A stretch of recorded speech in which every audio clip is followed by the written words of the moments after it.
আসসালামু আলাইকুম। সবাই কেমন আছেন? আশা করি যে যেখানে আছেন আল্লাহ তাআলার অশেষ রহমতে অনেক ভালো আছেন। আমিও আলহামদুলিল্লাহ অনেক ভালো আছি।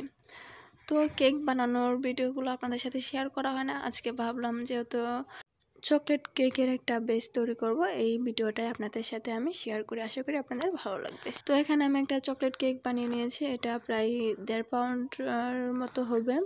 তো এই কেকটাকে প্রথমে আমি স্লাইস করে নিয়েছি। তো চকলেট কেকগুলো কেন একটু ছোট দেখা যায়, যেহেতু এখানে চকলেট থাকে ওর জন্য অনেকটাই ভারী হয়ে যায়। তো তার জন্য 1.5 পাউন্ড হোক 1 পাউন্ড হোক চকলেট কেকের যে বেসটা, এই বেসগুলো ছোট দেখা যায়। তো এখানে আমি 3টা স্লাইস করে কাটিং করে নেব। আর এখানে হচ্ছে এটা চকলেট স্পঞ্জ কেক।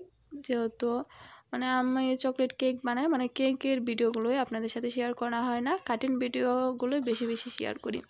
তো এই কেক বানাতে গেলে দেখা যাচ্ছে চারদিকে এলোমেলো হয়ে ছিটিয়ে ছড়িয়ে থাকে সবগুলো জিনিস, তার জন্য আসলে শেয়ার করা হয় না। তো সব জিনিস আসলে গুছিয়ে গাছিয়ে তারপরে ভিডিওগুলো করতে হয়। তো মূলত হচ্ছে এই কারণেই সব ভিডিওগুলো আপনাদের সাথে শেয়ার করা হয় না। তো এখানে আমি কিছু সুগার সিরাপ দিয়ে দিচ্ছি।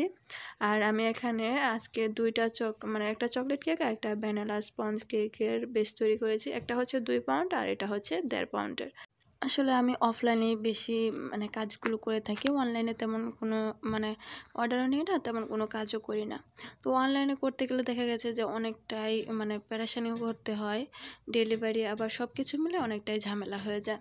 তো তার কারণে মূলত হচ্ছে অনলাইনে আমি কাজটা করতে চাই না। আমার অফলাইনেও ভালো, মোটামুটি আমার যা অর্ডার আসে সব কিছু মিলে আলহামদুলিল্লাহ সবই আল্লাহর রহমতে মোটামুটি অনেকটাই ভালো। যেহেতু আরও আমি সেলাই কাজটাই আমি বেশি করি, সেলাই কাজের অর্ডারগুলোই আমার কাছে বেশি আসে।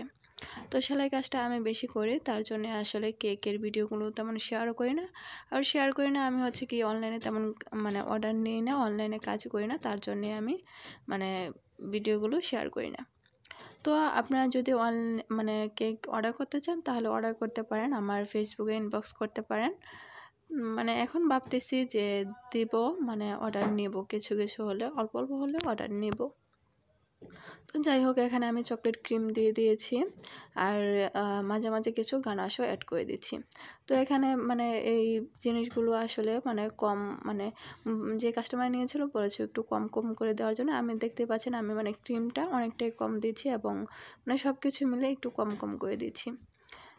তো এখানে দেখা গেছে যে ক্রিম অনেকে পছন্দ করেন না, আবার অনেকে অনেক বেশি পছন্দ করেন। অনেকে দেখা গেছে যে বলে যে ক্রিমটা একটু বেশি করে দেবেন, আবার অনেকে যে বলে যে ক্রিমটা অনেকটাই কম হবে।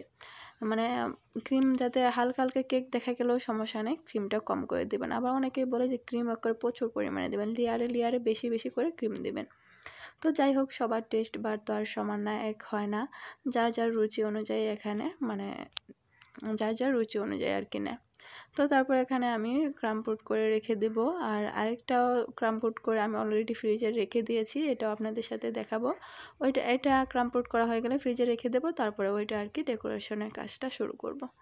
তো আমি সেলাই কাজ করে সব কিছু মিলে দেখা গেছে যে একটার পর আরেকটা করতেই হয়। তো যাই হোক, আমার ভিডিওগুলো যদি আপনাদের কাছে ভালো লাগে তাহলে ভিডিওতে লাইক দিয়ে দেবেন। লাইক দিতে কিন্তু একদমই ভুলবেন না। আপনাদের একটা লাইক দেওয়ার কারণে আমার ভিডিও তৈরি করতে অনেকটাই উৎসাহ জাগে। তো আমি ভিডিও রেগুলার দেই না, আমার চ্যানেল হোক বা ফেসবুক পেজ হোক, আমার ভিডিও অনেকটাই কম, যেহেতু আমি রেগুলার থাকি না, সময়ের কারণে আসলে ভিডিও দেওয়া হয় না। আর যখন একটা ভিডিও ছাড়ি তখন দেখি যে লাইক কমেন্ট ভিউজ কম, তখন আর ইচ্ছেও করে না যে ভিডিও দেওয়ার জন্য। তো এখানে আমি এই তো বেসটা তৈরি করে নিয়েছি, এখন এটা ফ্রিজে রেখে দেবো আর এটা ডেকোরেশনের কাজটা শুরু করব। আজকে এই পর্যন্তই, আল্লাহ হাফেজ।